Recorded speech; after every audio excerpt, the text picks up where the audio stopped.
let's begin from here. This is at the end of the parsha, of course, that talks about Avodat Yom Kippurim, and at the very after listing all of the things that the Kohen Gadol is going to do on Yom Kippur, then we into these last psukim that give us a sort of a more general overview of Yom Kippur.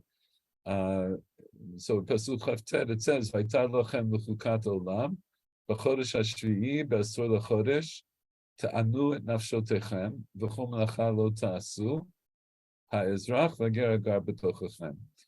So, and we'll see this in other places. We saw this before, that the Inui Nefesh is going to be next to, or very close to, the Isur of Malacha. So here they're right next to each other. Ta'anu et nafshotechem and kol melacha lo ta'asu. Ki b'yom hazeh yichaperechem v'taher etchem mikol chatotechem lifnei Hashem titaru. Shabbat Shabbaton hilachem v'initem et nafshotechem chukat olam. So based on what we know about the way Chazal look at Torah, we would also say that this second instance of Yinitem and Nafshotechem would seem to be superfluous, because we already said Ta'anu et Nafshotechem. And by the same token, we might also say that Shabbat Shabbaton is superfluous, because I already said Kol Melacha Lo Ta'asu, and we associate this idea of Shabbaton with not doing Melacha, which we've seen elsewhere. But nonetheless, we have here two references, and they're in the form of a command, right? Te'anu. Well, the second one is arguable. V'initem et nafshotechem. Is that a command or is that a description? Right? That when this day comes about, then you will afflict your souls. So, as a parshanut question, we have a question about exactly what that is. Then we skip to Parshat Emor. So, of course, in Parshat Emor, we have a listing of all the Moadim, including Yom Kippur, and then you say the psukim about Yom Kippur in Perek Kav Vav Gimel, beginning with Pasuk Kav Vav. Vaydeber Hashem el Moshe le'mor ach be'asor l'chodesh hashvi'i hazeh Yom Kippurim hu mikra kodesh yalachem v'initem et nafshotechem. Right. So again, what's outstanding is the Inui Nefesh, both what we saw in Achrei Mot and what we're seeing now in Emor.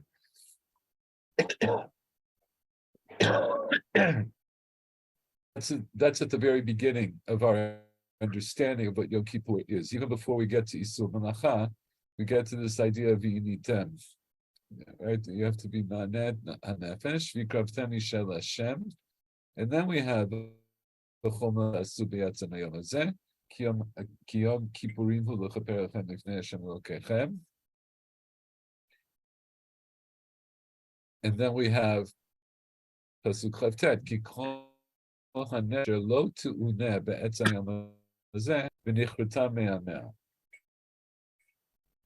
So here, based on what we learned in another shir, we could understand now that still have a bit of a cough. That the Nitem et Nafshotechem, that's the Azhara. And Pasuk Chavtet, that's the Onesh. Right? We see that the Torah tells us this is what you shouldn't do, and this is what happens if you do that. Right?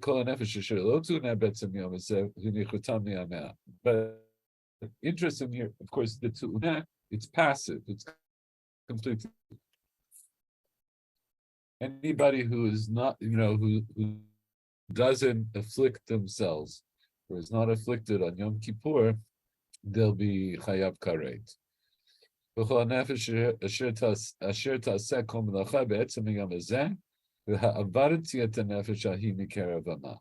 And anybody who does melacha on this day, then v'havet nefesh. So we also have we mentioned this last time, it's like kind of a shinui, because we don't have this terminology of Avedat Nefesh in other places.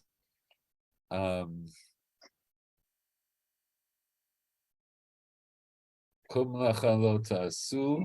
I'm sorry, כל מלאכה לא תעשו, חוקת עולם לדורותיכם בכל מושבותיכם. שבת שבתון לכם, ועיניתם את נשותיכם בתשעה לחודש בערב. מערב עד ערב תשבתו שבתכם.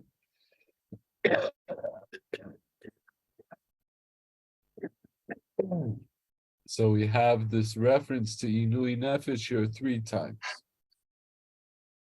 Twice it sounds like it's a tzivui, and once it seems to be there just to introduce the onesh. And then the last time we see it is in Parshat Pinchas, where the main info going to be the korbanot musang on Yom Kippur. But nonetheless, when it introduces Yom Kippur, it says, "V'asoy lechodesh hashvi'i hazeh mikra kodesh yadachem, v'yinitem et nafshotechem, kol melacha lo ta'asu." So again, we have the dual appearance of both Inui Nefesh and Melacha. Are there in the Tanakh references to fast? And do they, if yes, I must say, I don't know which fast could be in the Tanakh besides Yom Kippur, but do they use the same word, the same expression? So there's a lot of, right. So last time we started to see how Chazal understand this concept of Inui Nefesh. In terms of fasting, yes, of course, we have references to fast later in Tanakh, right? Because in Zechariah, it talks about Tzom HaRevi'it, Tzom HaChamishi, right? But he uses the word Tzom. Right, it uses the word Tzom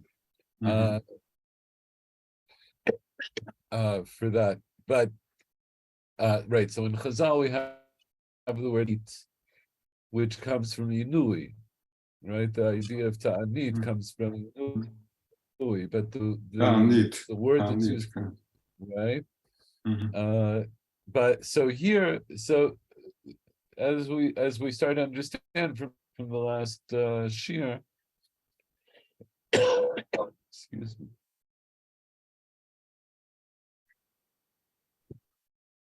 As we started to understand, obviously it was a tradition which Chazal accepted. Obviously hundreds of years that you need to nafshotechem means to fast. Yes, I think so.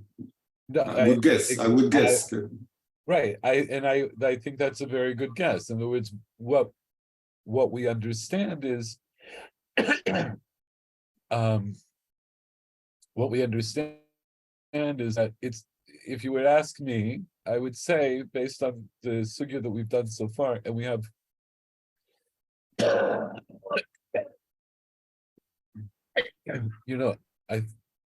I don't have the sore throat, but I don't talk very much during the day. And I see when I talk, I still have a little something going on here, so you'll have to pardon me. I would say exactly what you're saying. Chazal had a tradition that one is supposed to fast, one is supposed to not eat and drink on Yom Kippur. We'll get into this, not today, but eventually we'll get into this question about the other Inuyim, if d'oraita or d'Rabbanan. Now, we already saw a reference earlier in the Sugya that indicates that the other Inuyim are d'Rabbanan, but there are other sources that might indicate that they were all d'oraita. That's a separate question, but this idea, but even if you include the other Inuyim of Rechitza, Sicha, Nilata Sandal, Tashmisha Mita, what they all have in common is that you're refraining from doing something. You're not doing something. It restricts you from doing something. But That's in the fast also, you restrict yourself from eating and exactly, drinking. exactly. In Mm. other words, that's what they all have in common. All of them are restrictions. They're not something that you actively do. They're not things that you The are. Torah, we saw in the parasha that for Dina also in the Mikra, it uses the word inui. I don't remember exactly how it's Right. written. Yeah. Get into that because that's going to be in the next part of the sugya, which we will start to get into today. So we're going to see in the Gemara that the Gemara is going to go out. The Gemara, what we saw last week, and what we're going to continue to see is that the Gemara is going to go out of its way to try to explain or defend this idea that Inui on Yom Kippur means to not eat and not drink, at the very least. But maybe, right, and the way we're going to do it is by understanding this word Inui in context. So when we bring in other contexts, then it raises questions. So, which we'll get into now. Let's take a look. We left off last time.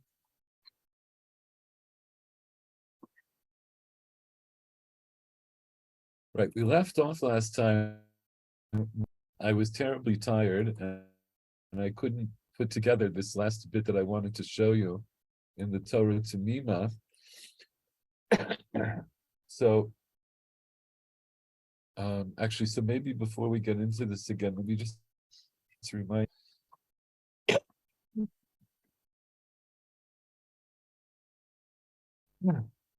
Sorry, let me just remind you of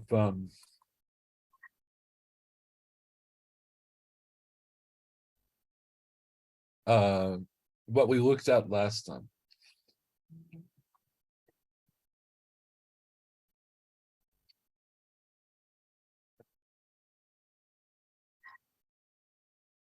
The way we started off last time, we started from this part of the Gemara. I want to make sure that I'm showing you the right thing. Yeah, okay. When we're looking at this Gemara, it says Tanura Banan Ta'anu Nafshotechem. So Ta'anu Nafshotechem, right? That's in Achrei Mot. And we said Yachol Yesh B'Chatzina Kadesh Yitztaer.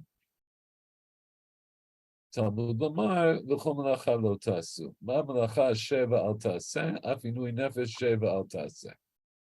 So what do we say? That Ta'anu Nafshotechem sounds like it's you have to actively do something. Ta'anu, inui, ta'anu is a transitive verb. It means that you have to do so to afflict yourself. So that's why it says Yachol Yeshev B'Chamal B'Tzina Kadesh Yitzter. Meaning, for example, that you have to put yourself in an uncomfortable position. Either you put yourself in a very hot environment or a very cold environment. So in order that you will suffer, in order that you're going to have tsa'ar. But then we say right next to it says kol melacha lo tasu. We make a case between the two. Ma melacha sheva al taseh, afinui nefesh sheva al taseh. Right, so just like melacha is a passive thing, in other words, you don't do melacha. So inui nefesh is also something where you don't do something. Okay, and it's not obvious. Again, it's obvious because on the one hand, kol melacha lo ta'asu, it's explicit. You don't do. It says it's given in the negative. But ta'anu et nafshotechem is given in the positive. So, but nonetheless, we have, and I would say, like what Paul said, was all understood that this is what you're supposed to do on Yom Kippur. You're supposed to refrain doing things, right? You're supposed to refrain from eating and drinking.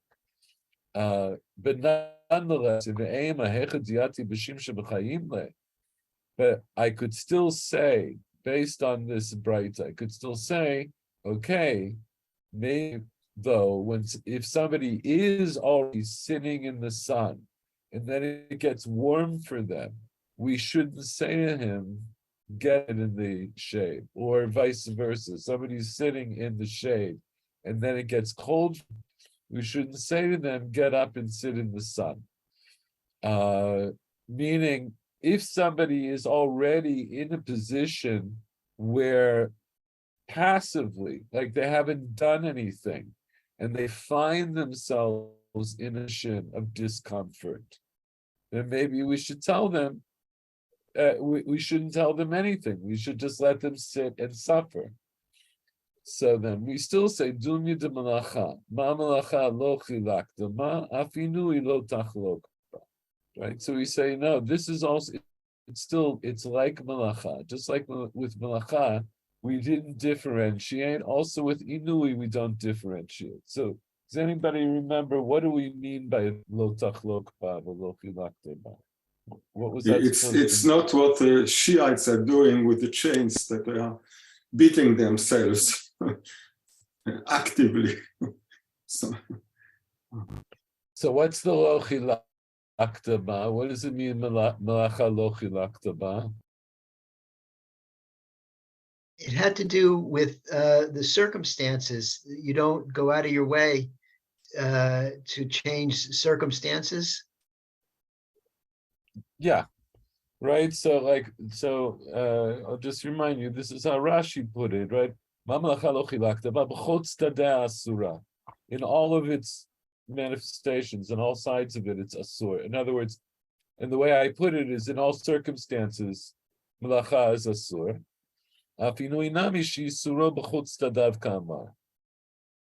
So this is also true of inui, that its isur stands in all circumstances, meaning whether you're discomforted or not discomforted, as long as you're refraining from eating, you're still in inui, you're still in a state of inui. Just like when you don't do malacha, whatever your circumstances are, you don't do malacha. Circumstances are, as long as you're not eating, you're still in a state of inui. Yatsu chama v'tzina shin yashav harehu bi'inui. Im lo yashav eno mitzuveh le'shev. So this takes away, right? So this then excludes this case of that we mentioned of being either in the hot or being in the cold. That if you're sitting in that maybe you'll be actively or exposed to a more discomforting position. But if you're not in that circumstance, you're not commanded to sit in the sun or sit in the cold. In other words, in all circumstances, as long as you're not eating, you're in a state of inui. So this was our first exposure to this idea of inui nefesh. In other words, understanding the way the Torah uses the term ta'anu, the way Chazal understand it. So then we had this very long braita, which is quite interesting. And we said Tanya Idach. We learned another braita, Tanu et nafshotechem. Starts off in the same way. It could be that it means that somebody is sitting in the sun or sitting in the cold and they're uncomfortable.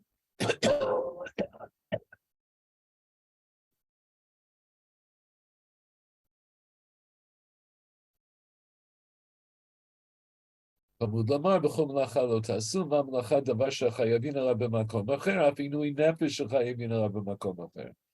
this is a different gisha. This is a different approach to understanding what we learned from malacha. So in the first braita we learned from malacha that no matter what the circumstances are, you don't do malacha.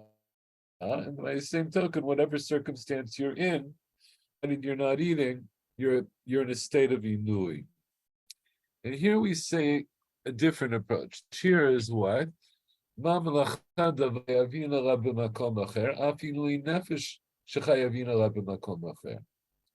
what does that mean?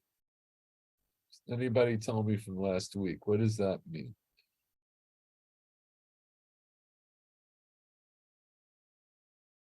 Just like malacha, you're chayav for it in another place. So also inui nefesh is something which you're chayav for it in another place. It's comparing the onish for malacha with the onish, not the onish for inui, but where what you get the onish for malacha, and so that's how you can derive the inui. Later on, it talks about pigul and notar, but we haven't seen that today. But we didn't. That's going to be in the next line, right? So first of all, what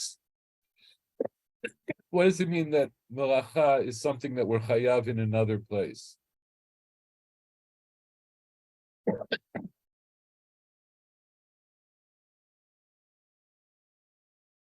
Where else are we chayav for malacha? Shabbat, right? So just like malacha is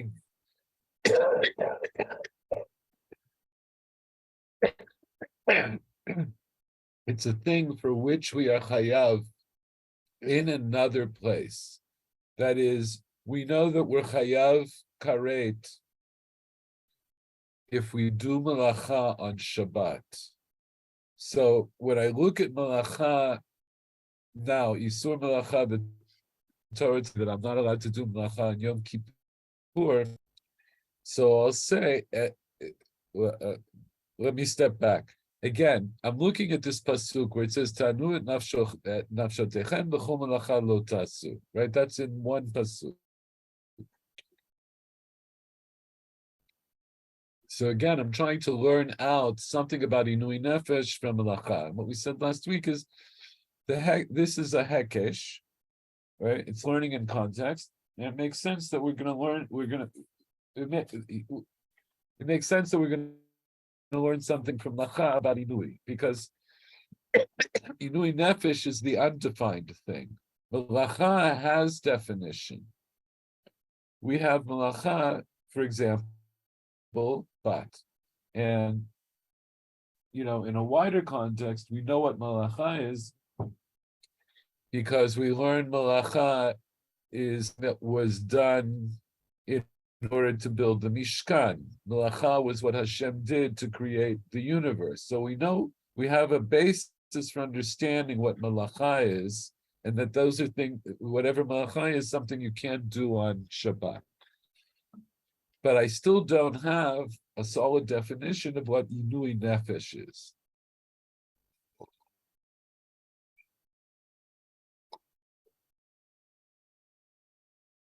So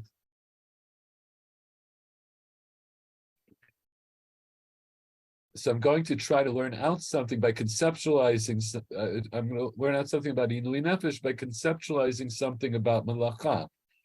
So here the concept is, what do I know malacha? I know that if I do malacha on Shabbat,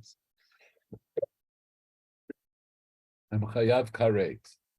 So I'll extrapolate from that inui nefesh must be something that if I do it, or if I violate inui nefesh somehow in another context, I'll also be chayav.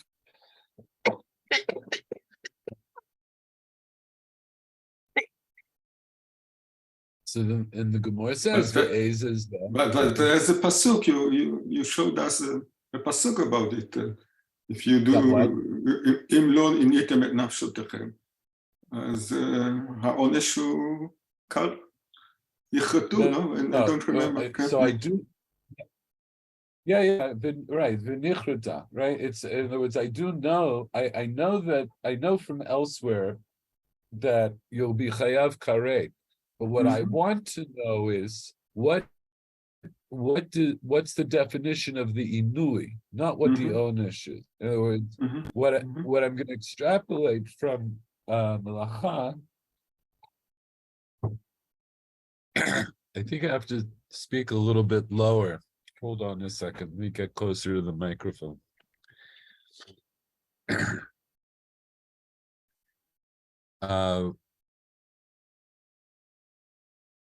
What I want to say is that, so just like I see that melacha in another context is a chiyuv karet, so I have to understand then, where else do I have inui nefesh in another context that's a chiyuv karet? So I'll say, as a pikul v'notar. Here, Rashi phrases this better than I can phrase it, so let me just say, Rashi explains, ma melacha, davar shechayavin alav b'makom acher karet, right? Just like melacha is something for which you're chayav, your circumstance, you're chayav karet ki hacha, like here. Like here by Yom Kippur, could go b'Shabbat, for example, right on Shabbat, you're chayav karet for Yisur melacha. Afinui b'dvar achila ka'amar. So also, inui regarding eating, that we find in another place, that you'll also be chayav karet. So what is that? What's an example of that? So an example of that is pigul v'notar. So how is that an example? The Torah forbids us to eat pigul v'notar. If you eat pigul v'notar, you're chayav karet. So now I'm going to say that's now parallel to inui on Yom Kippur, where the Torah forbids me to eat. And if I eat, I'm chayav karet. But if I only learn out from pigul v'notar, then I'll say, so then the logic goes like this. I have a one-to-one correspondence between melacha on Yom Kippur and melacha on Shabbat. Where I'm not allowed to do melacha on either day. And if I do melacha on either day, I'll be chayav karet. So now if I do a one-to-one correspondence with inui, I'll say, if I eat pigul v'notar, I'm chayav karet, and if I eat on Yom Kippur, I'm chayav karet. So maybe the only time I'm chayav karet on Yom Kippur is if I eat pigul v'notar.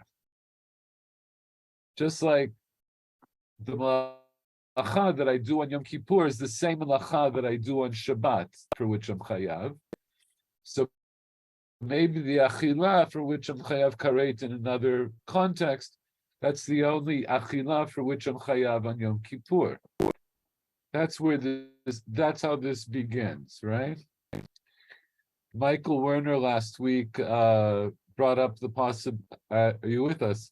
You brought up the possibility. You asked, why doesn't it say chametz b'Pesach? Do you remember you asked that?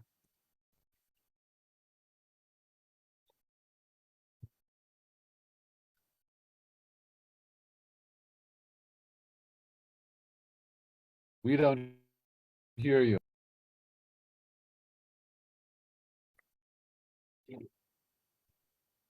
Can you hear me now? Yes.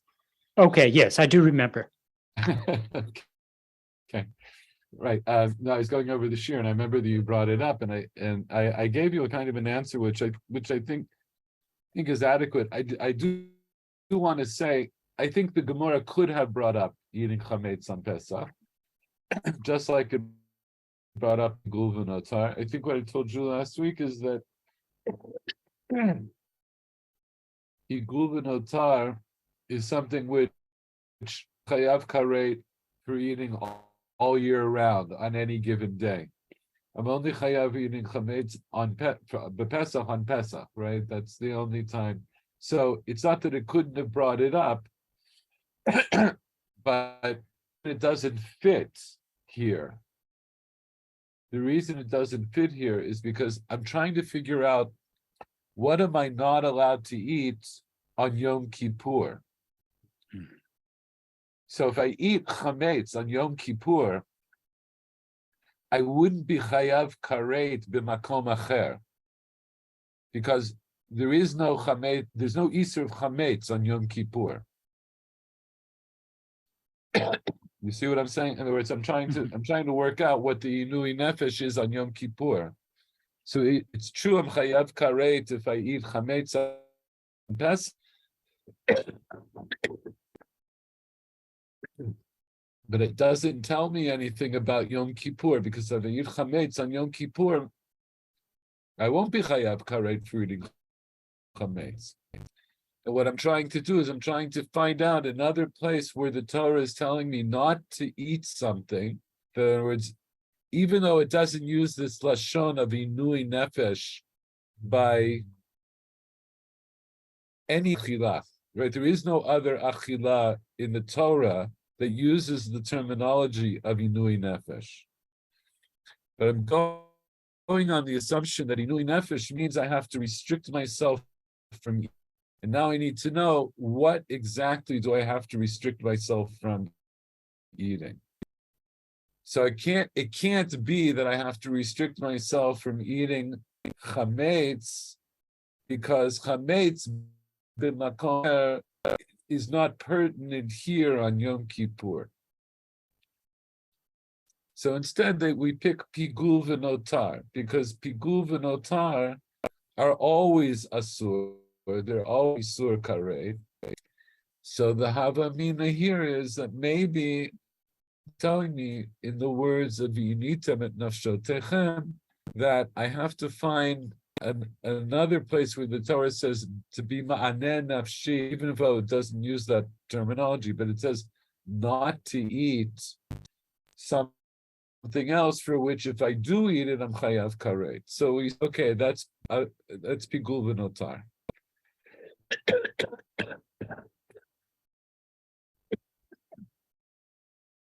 So the Gemara, so at that point, then I might think the only thing I'm not allowed to eat on Yom Kippur is pigul v'notar, and if I eat pigul v'notar on Yom Kippur, I'll be chayav b'shnei isurin. I'll be chayav for eating pigul v'notar because that's asur anyway, and then there's a special isur of eating it on Yom Kippur. So I say avi pigul v'notar shehen b'karet.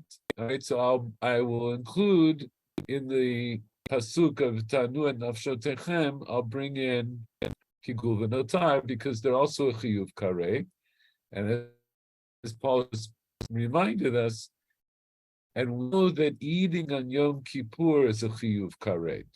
So it makes sense to bring in pigul v'notar is there chayav karet b'makom acher. And I won't bring in tevel, because tevel is not a chiyuv karet. Talmud Lamar te'anu v'initem et nafshotechem. Right, so v'initem et nafshotechem.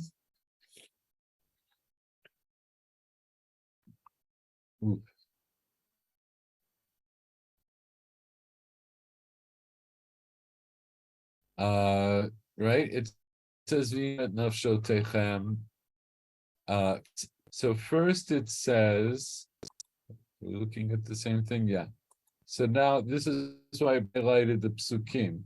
So we started off with this pasuk, Ta'anu et nafshotechem b'chol melacha lo ta'asu. Right, so I want to learn how to inui nefesh from kol melacha. So if it was only this we want to say, then I would say b'seder, that'll bring in pigul v'notar. What about tevel? So that'll get from here. Why do so? I understand that this v'initem et nafshotechem is extra, so I can be marbeh some other category of food from v'initem et nafshotechem. I'll be marbeh tevel. And so the logic, and we saw this last week, we're going to go thing again. The idea is that I'm going to keep bringing in categories of food. So I'm starting off the thing that's chayav karet, because that's the parallelism with malacha, and I know that inui nefesh is a chiyuv karo. Where else would chayav for inush? In other words, for violating inui nefesh, so it'll be for eating karet, pigul v'notar. So then, okay, so then I'll include tevel. Via tevel shuba mita, right? So tevel is a chiyuv mita b'dei. And I won't include nebeila, sheina b'mita, right? Nebeila is an isur lav, and I'm not chayav mita b'dei shemayim for eating it. Talmud lamar te'anu v'nitam et nafshotechem riba. So here, what's interesting is, look, part of the reason I'm going over this is I keep going over this again. I've gone over this again many, many times. I'm trying to figure out each time it's marbeh something else from these two psukim. Ta'anu v'nitam nafshotechem riba. That brings in the nebeila. So I'll bring in the nebeila, but I won't bring in chulin. Chulin are not even a chiyuv lav. Talmud lamar ta'anu v'nitam nafshotechem riba. But I'm using the same psukim over and over again. One of the things that I think is interesting about that is because why did Mara say here? How many things do I ultimately bring in? We have these categories: pigul v'notar, tevel, nevela, chulin, truma, and kodshim. Right, so we have 6 categories of things.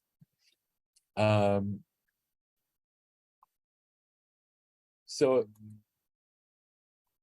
I could have said I have 6 psukim about inui,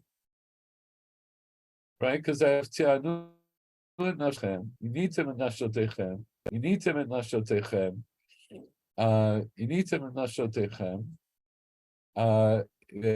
kol hanefesh asher lo tu'neh, and v'initem et nafshotechem. Now, it could be that that's exactly what's happening. In other words, it's actually using v'initem et nafshotechem for each of the categories, because I have it 1, 2, 3, 4 more times. I have 4 times. So I have ta'anu, that's the basic. And then I have 1, 2, 3, 4. I would need 5. It never mentions this pasuk of lo tu'neh. So, and by the way, I didn't see any, I looked, I did not see anybody who makes this claim that the drasha here is actually, each time it uses the word v'initem, that it's referring to a different iteration of it, pasuk. Lehefech, I found, I can't remember where I got the reference, but there's a similar drasha that's brought in Masechet Ni'ilah. I'm not going to go into this. It'll take to explain, but it's a very similar thing where the Gemara starts with a basic premise, and because there's 2 psukim, it's marbeh several more things in a very similar way. It builds up in a very similar way here. So there is a parallel to this kind of drasha.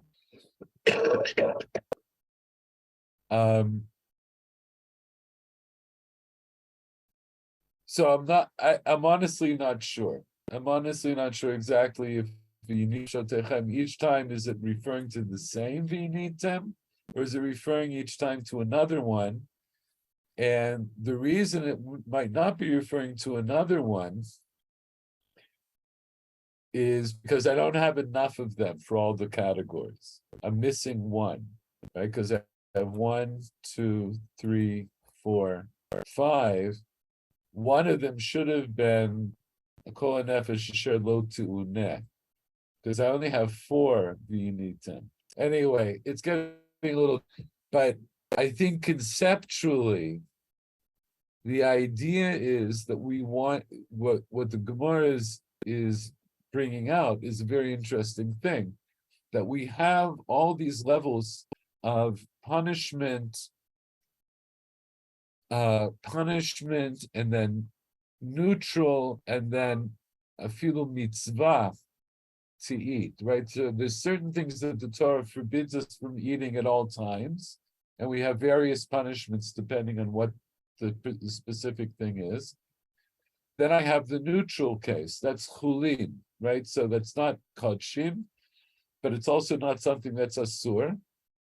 And then that's another category of eating. And then I have things that the Torah tells me that I have to eat. And then on top of that, I have things that the Torah tells me that I have to eat within a certain amount of time. And that's kodshim, right? Right. So what all the categories are pigul v'notar, tevel, nevela, chulin, right? Which there's a mitzvah to eat, not for everybody, only for kohanim, but there's a mitzvah to eat truma. It's not chulin.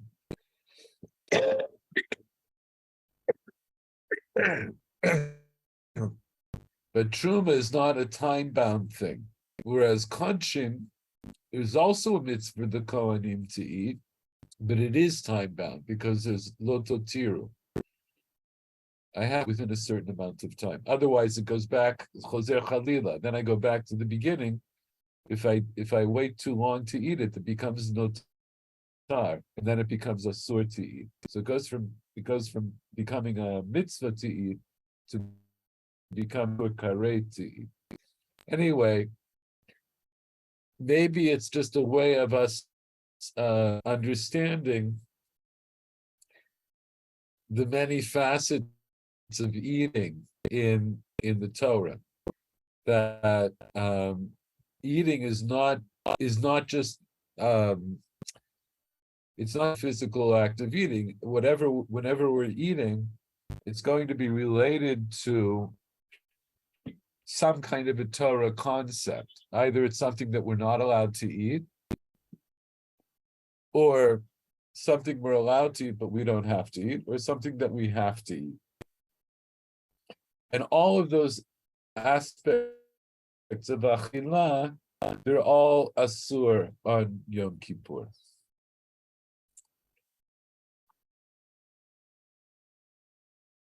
The Braita goes on to say, "V'im nafshach lomar." If you want, I'll say, "Harei lomer arati et nefesh hayi, inui shu avedat hanefesh." Be'ez zeh zeh achila v'shtiyah. So we pointed out last time, this is a very difficult drasha. Why? Why was this difficult? Is anybody what the difficulty was?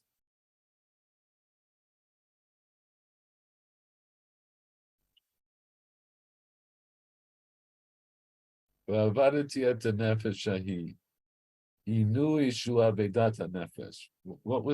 was our problem with this? Is it because it's passive versus active? No. I'm wondering if it's perhaps because only most of the items in this list do not carry a penalty of karet. Okay, remember now, when we come to this part of the Braita, we're setting aside that list. This is im nafshach lomar. This is a completely different drasha. No, it's, I touched on it again a little bit earlier too. I'll just remind you, that pasuk appears here in Emor, and it appears as follows: "Hanefesh asher ta'aseh kol melacha be'etzem hayom hazeh, v'ha'avarti et hanefesh hahi mekerav hama." So what's the problem? When do you get Avedat Nefesh? When is that the punishment? Malacha. For doing melacha. And here, the way the Gemara is, they're trying to prove what? Inui What are nefesh. we trying to say? That you get this punishment for Inui Nefesh, for violating Inui Nefesh, for eating. So it's very difficult to put it together. So before I show you the Torah Tamima that I want to show you, let me just show you, because this is what the Torah Tamima is partially basing himself on.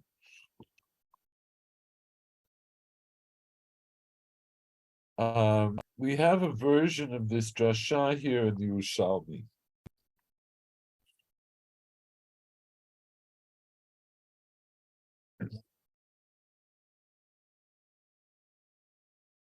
So this is the Yerushalmi in the beginning of Perek Shmini. So it has our Mishnah. I'm not going to read through the whole Mishnah, but we know. And then the Gemara here, so of course, in our Gemara, we had a very long discussion about Chatzi Shiur. And here, they have a very short discussion. It says, the Gemara here asks the same question that our Gemara asked at the beginning of our sugya, and it says anush kare v'atamar hachin. Right, it uses slightly different language, but the Mishnah says Yom Kippur is right asur ba'achila b'shtiya, etc. But it's anush kare, it's an onesh of kare to eat and drink. So the Gemara here says anush karet v'atamar hachin. He's punished karet, and you're saying like this. In other words, why do you say asur when he's chayav karet? Right? So it's basically the same question. And the Gemara gives a very similar answer. Amar Rabbi Hila lefachot mikashiurim nitzrecha. We need it for less than a shiur. Okay, that's like, and that it doesn't go into the detail that our Gemara goes into with the machoka, whether that's Dioraisa or Durabanan and so forth, but it gives basically the same answer. Then it goes into this question too now. Ta'anu et nafshotechem. Yachol yeshev lo b'chama v'tzina kedei sheyitzta'er. Talmud lomar kol melacha lo tatzum. Melacha asarti lach b'makom acher, v'inui asarti lach b'makom acher. Ma melacha she'asarti lach b'makom acher, melacha shechayavin alei karet, af inui she'asarti lach b'makom acher, inui shechayavin aret. This is like the Tanya Idach that we did a little bit earlier, right? It's a version of this same Braita. So the Torah says Tanu et nafsho. Maybe that means they have to put yourself either in extreme heat or extreme cold, but the Torah says Kol melacha asu. So I forbade you melacha in another place, and I forbade you to eat in another place. In other words, I forbade you al yedei inui in another place. So just melacha that I forbade you in another place, you're chayav karei.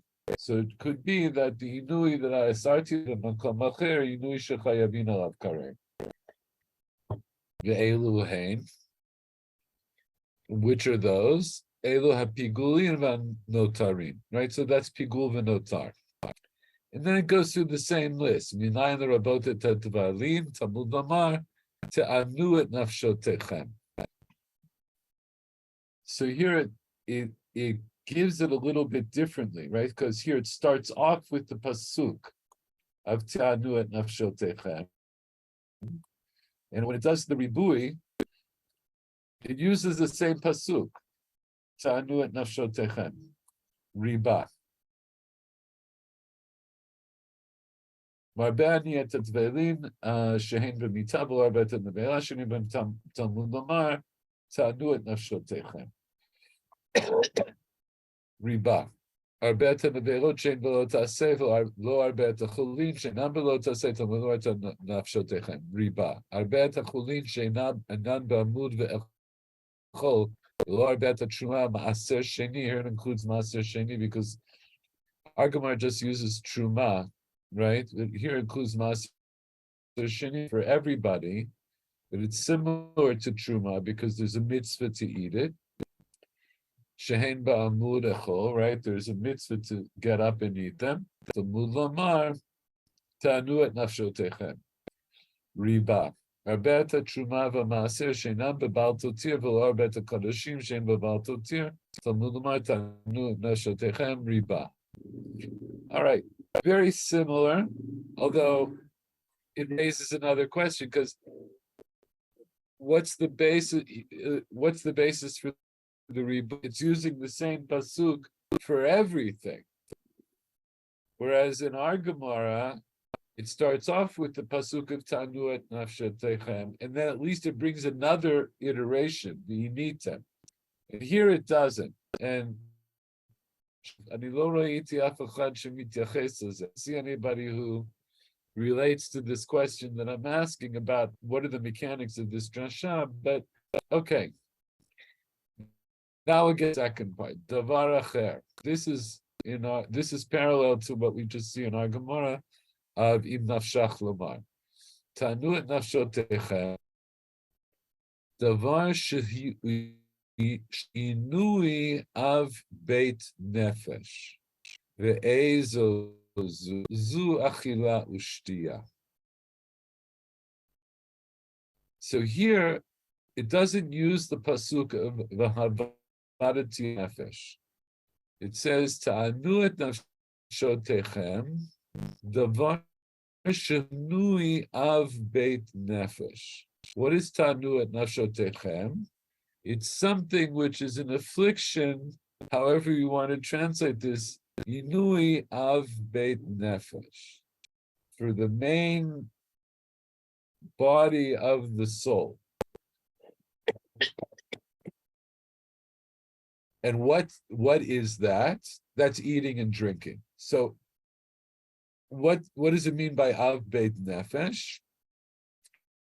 It sounds like Inui, when the Torah says Ta'anu et nafshotechem, has to be something that's ma'aneh et nefesh, et beit nefesh, that it's something that afflicts your very being, and that would be the way sustenance. That's to take away food and drink. So this girsa, right? This version. We don't have this problem that it uses the term havarati et nefesh because it doesn't use it. It's just using the same pasuk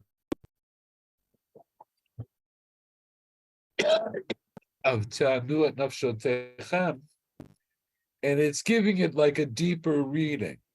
It's what it is saying. In other words, what is it inui that is the inui of the very soul?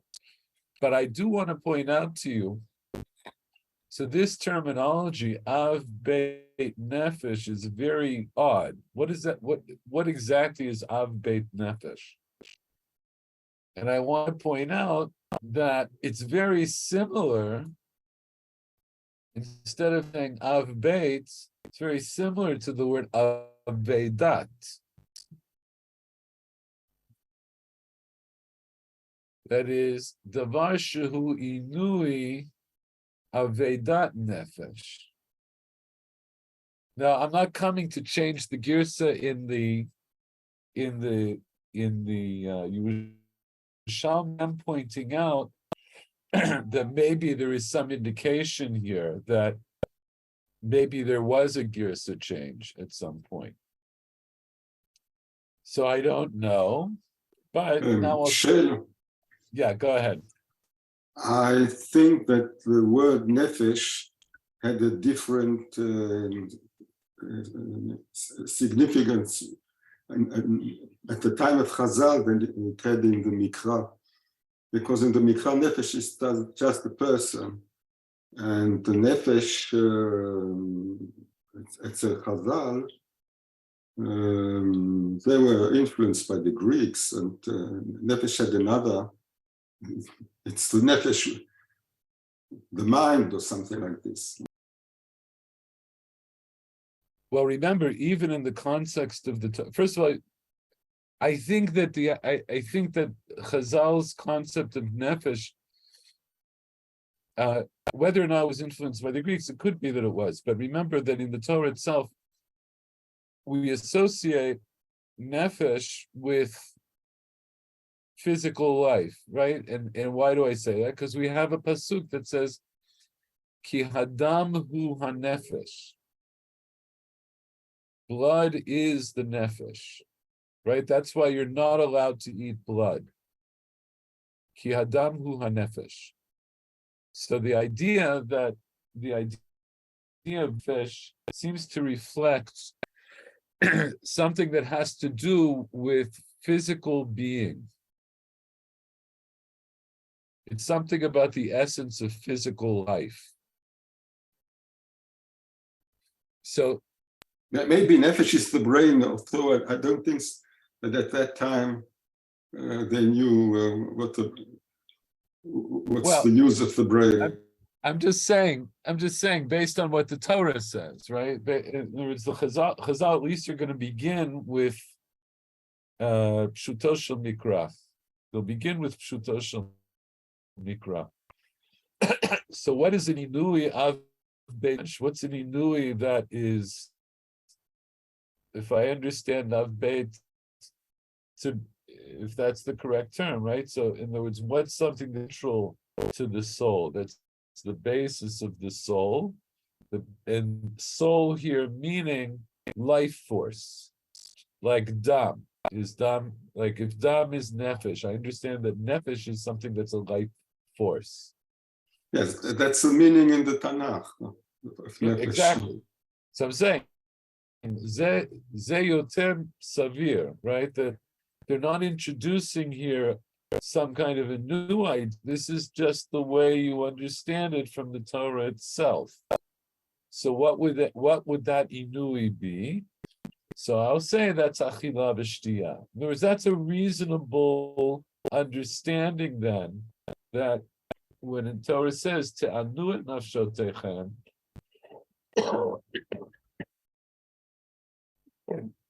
what kind of is an inui nefesh that affects the av beit nefesh? So I'll say refraining from eating and drinking. That's something that will afflict your very nefesh, your very life force. So now I'm pointing out also, this Braita that we see here, this is parallel to the Braita we see in the, but the Girsa is different. Both in the psukim that used in the first part, and now in the psukim it uses in the second part, because here it says, "Davar acher ta'anu et nafshotechem, davar shu inui beit nefesh." And what was the girsa? What was the girsa in argument?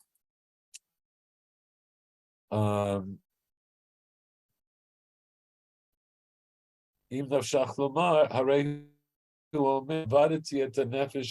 introduces this pasuk of Vahavarati et nefesh, which doesn't seem to be pertinent, because Avarati et nefesh is the onesh for doing melacha, and then it says Ishuhu Avedat Nefesh. Now I'll tell you what I think it means. Like, in other words, based on the way the Girsa here appears, I think what the Braita here is trying to say,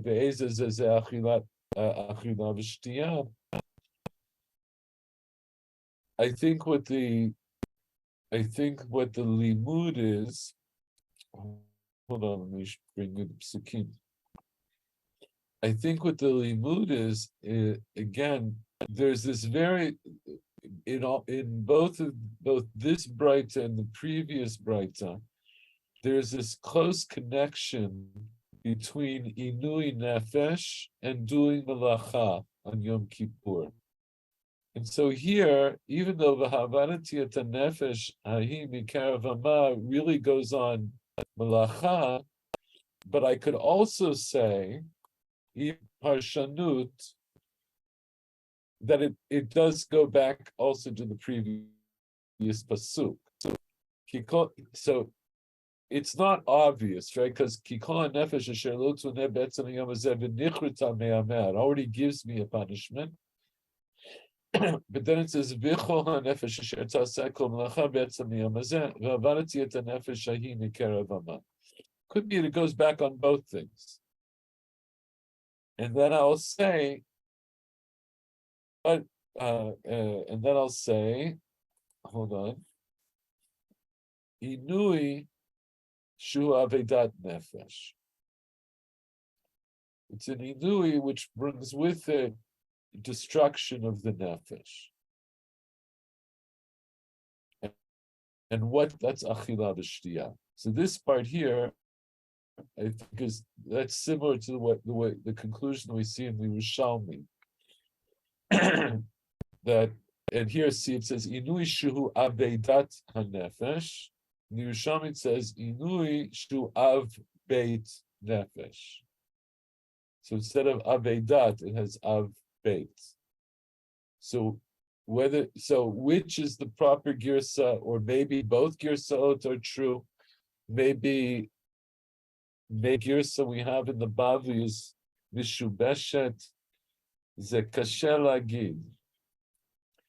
But I'll show you. I'm not sure if I still have this up. Yeah, I do. Let me see.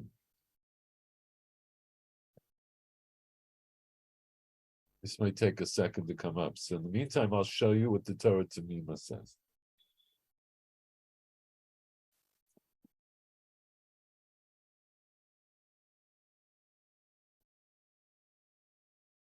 So the Torah Tamima in Achremot,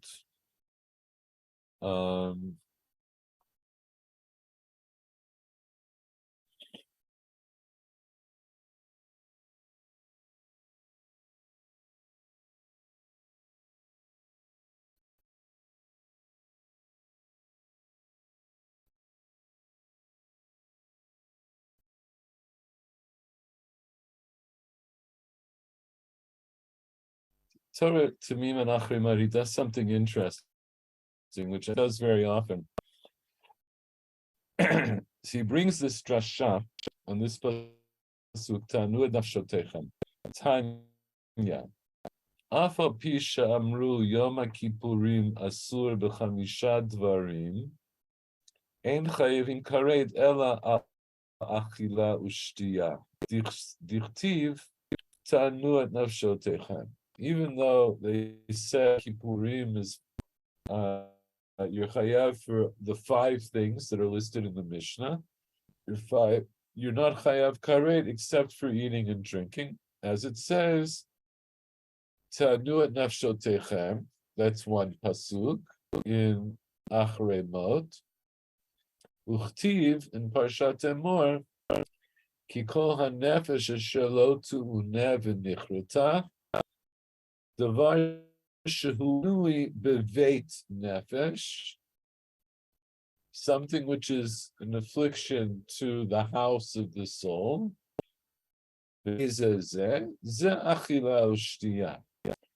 So this is a very interesting formulation, and we didn't see this formulation either in the Bavli or in the Yerushalmi. So the Torah Tamim explains.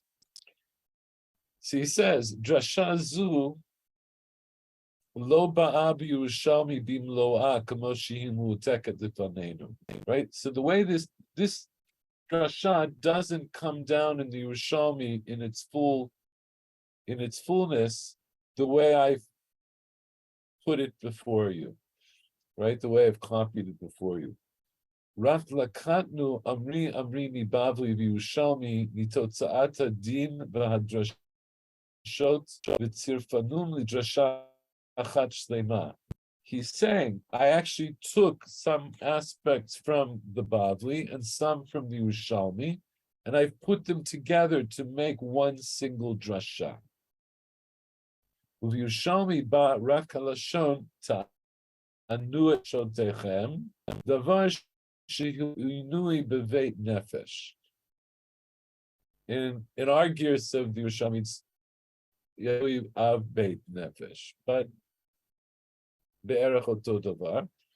Ubebavli Yoma ayin dalad amud bet, which is the sugya we're doing, ita binyan zeh shein inui ela achila ushtiya shenamar v'ha'avadati et nefesh inui sheyesh bo avedat nefesh aviyomer zeh achila ushtiya l'chein gam ein chayavim karet ela al elu. Right, that's his understanding of he's adding in a few words, but that's his understanding of the Breita that we saw in the Bavli. The Katvu b'Tosfot Yeshanim, behesber davar zeh, right, the Tosfot Yeshanim explains our sugya in the Bavli. What's the hesber of Yud's pasuk of Avariti at nefesh? Mishum the loktiv v'hichrati ela v'havadati. The drasha is based on using the word havadati instead of using a lashon of karet. Meaning, it's trying havadati at nefesh indicates that I have to try to make a little bit of a bridge here. That's the punishment. So what does that have to do with telling me about about the violation? So, but the idea is that the punishment is supposed to fit the crime. So just like you're going to be punished by Avedat Nefesh for not having been Ma'abed et Nafshecha, right? For not having taken away something from your Nefesh on Yom Kippur. That seems to be how it works, and that seems to be also how basically the approach of the Tosfot Yeshanim. So this is what the Rambam says in the Perush of Mishnah is Amar HaKadosh Baruch Hu ba'onesh ha'inui. The Kadosh Baruch Hu is talking about the punishment for inui, for not being me'aneh. V'avadati at nefesh mikerev hama. U'ba'ah ha'kabbalah. When it comes down in tradition, davar shehanefesh tluyabo, ze achila u'shtiya, ad kan l'shono. Right. So the Rambam also he's basing this on the Breita and the Gemara, that when do you get Avedat Nefesh for violating this inui, which is supposed to be something which your nefesh is dependent upon. And that's achila and shtiya. Uvenadarim perek sheni hu v'inyan zeh katav Haran al zeh b'zeh halashon. The Ran says when he's explaining ein anush karet ela ha'ochel b'shoteh dichtiv kol hanefesh asher lo tu'uneh v'havadati. Anybody who doesn't fast, who doesn't afflict themselves on Yom Kippur, then avadati. Ezehu inui sheyesh bo inui nefesh. Havyomer ze achila u'shtiya. V'yahoseh bo melacha dichtiv ba karet. So so he's saying a similar thing, that inui, what inui is inui nefesh. I'll say eating and drinking. That is, if you don't eat and drink, that's an inui nefesh. And if says melacha, then they're chayav karet. Kitzro shel davar, right? So he's now brought from the Tosos Yishanim, from the Rambam, from the Ran, who are all basically saying the same thing. He says, right, in short, kol mefarshim poskim shezachru inyan zeh, heviu liyasod mosan, had ein yikar inui ela ba'achila u'shtiya. Right, they're all saying at base, what do they all have in common? That inui is always going to be refraining from eating and drinking. Ela b'achila u'shtiya. Et pasuk b'Parshat Emor v'avarati hanefesh al pi hadrasha davar sheyesh bo avedat hanefesh, and they're all basing it on this drasha of v'avarati hanefesh, which is something that yesh bo avedat nefesh, something that would destroy your soul. Kamasha ketav. So he's summarizing these various rishonim and how they learn the sugya that we're just looking at now in the Bavli. So here he asks the question that we already asked, but he asks it, more pointedly. B'en yodea ma demut arich lefliya niskavazu mimeni. Sharei zeh pasuk v'avarati et hanefesh lo ktiv klal ba'onesh inui ela ba'onesh melacha. אבל בעונש שינוי כתיב בפרשת אמור שם ונכרתה. וכאשר הפסוק כולו שם, כי כל הנפש אשר לא תאונה בעצם מיום הזה ונכרתה מהמאה, וכאשר תעסקו מחר בעצם מיום הזה, ועברתי את הנפש ההיא מקרב עמה. In short, I can't for the life of me make sense of this. I'm paraphrasing, but this is what he's saying in very strong language. He says, I can't even imagine this amazing thing. How could they say this? Because Vavarati is not talking about Inui Nefesh. And it's talking about Mana and Inui Nefesh. It is there. We say it's a chiyuv karet. He said, I can't figure out how all these Rishonim could be saying this. These are psukim b'furashim b'Torah. How could they be saying this?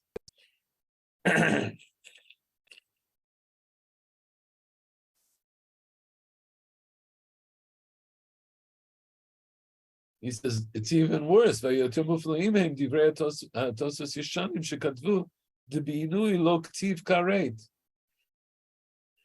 Tosos Yishanim actually says that by Inui it doesn't say karet, it says v'avarati hanefesh.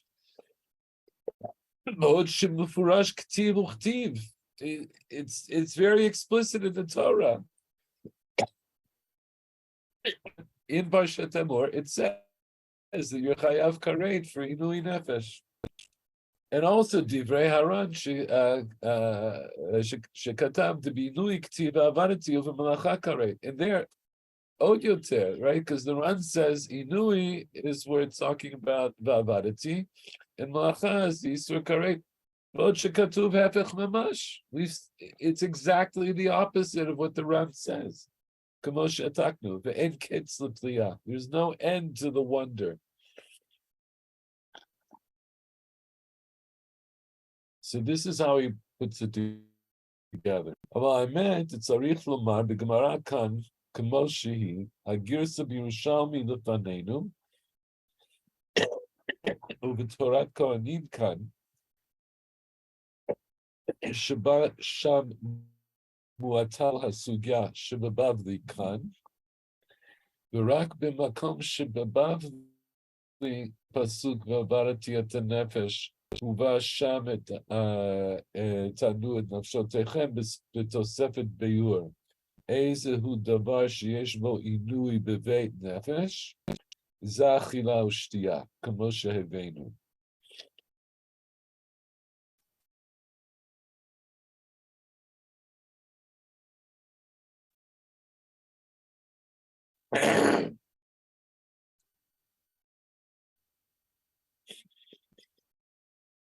So he's saying it's only in the Bavli that I have this use of the pasuk of avarati et nefesh.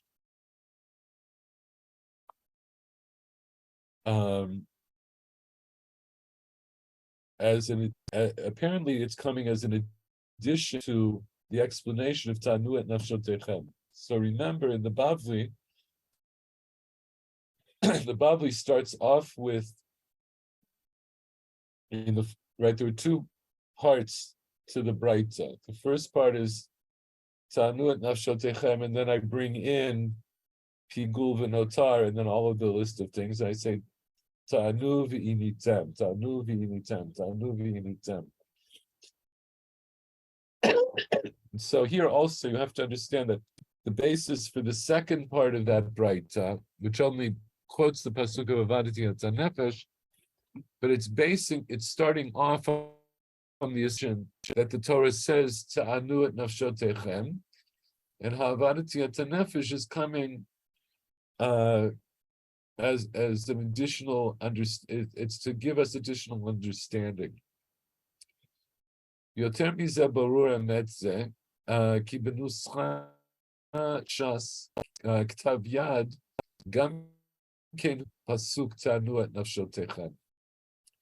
He found in one of the Gemara manuscripts this girsa, where in this part of the pasuk, I won't take time. I had it on the screen and it went away, but it was on this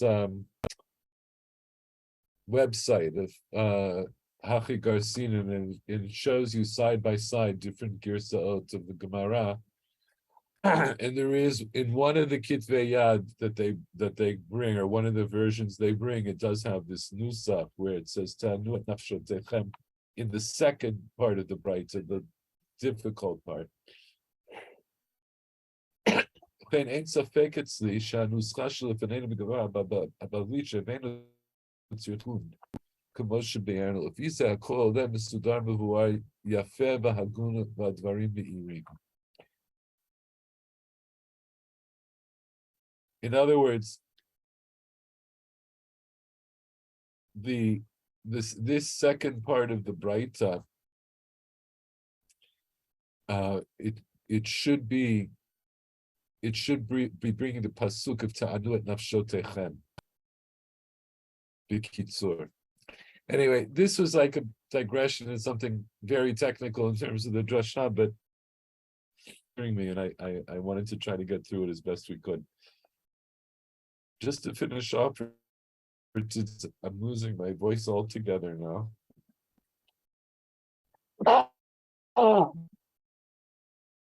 And I really need more sleep.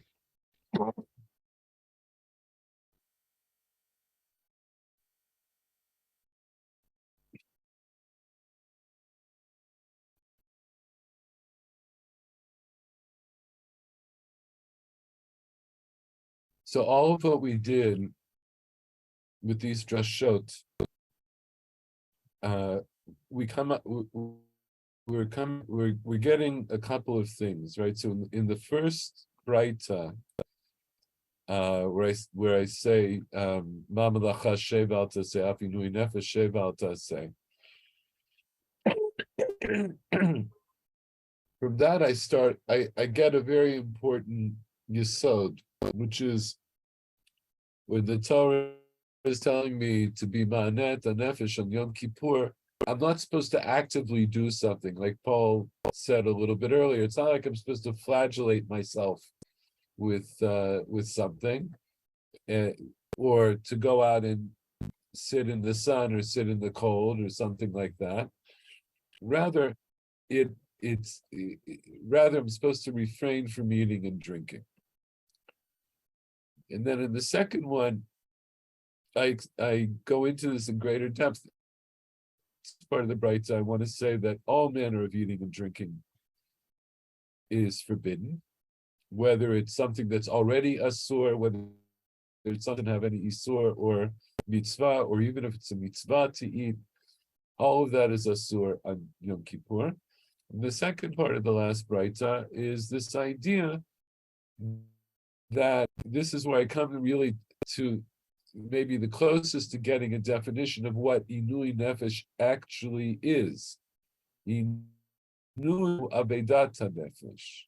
It's an Inui that brings about the destruction of the soul. I use the word soul very advisedly here. It brings about the destruction of the life force, the nefesh. And what would that be? That would be sustenance. And so maybe this last drasha here, maybe is the closest thing that we have to squeezing out the idea of not eating and drinking from the word inui. Inui in juxtaposition with the word nefesh. That inui nefesh, affliction of the soul, is something that brings about the destruction of the life force. That's Achila Vishtiya. And then we'll go in, I'll mention the beginning of the year. So Inui appears in other contexts, meaning other things.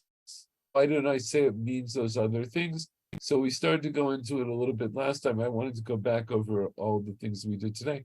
Next time we'll go into that in greater depth. We'll go to the next part of the sugya, and we'll see how Chazal understand that. But I think that's it for tonight. In terms of my, I think I mentioned last week, but I don't remember. I'm supposed to travel the 26th, which is a Monday. So if everything works out, we shouldn't have any interruptions in shiurim, because I should be settled wherever I am by Wednesday. But I'll keep you informed. And that's it for tonight. Thanks, everybody. Okay, thank you. Good night. Refuah Shlema. Thank you. Feel good. Thank you. Bye-bye. Laila tov.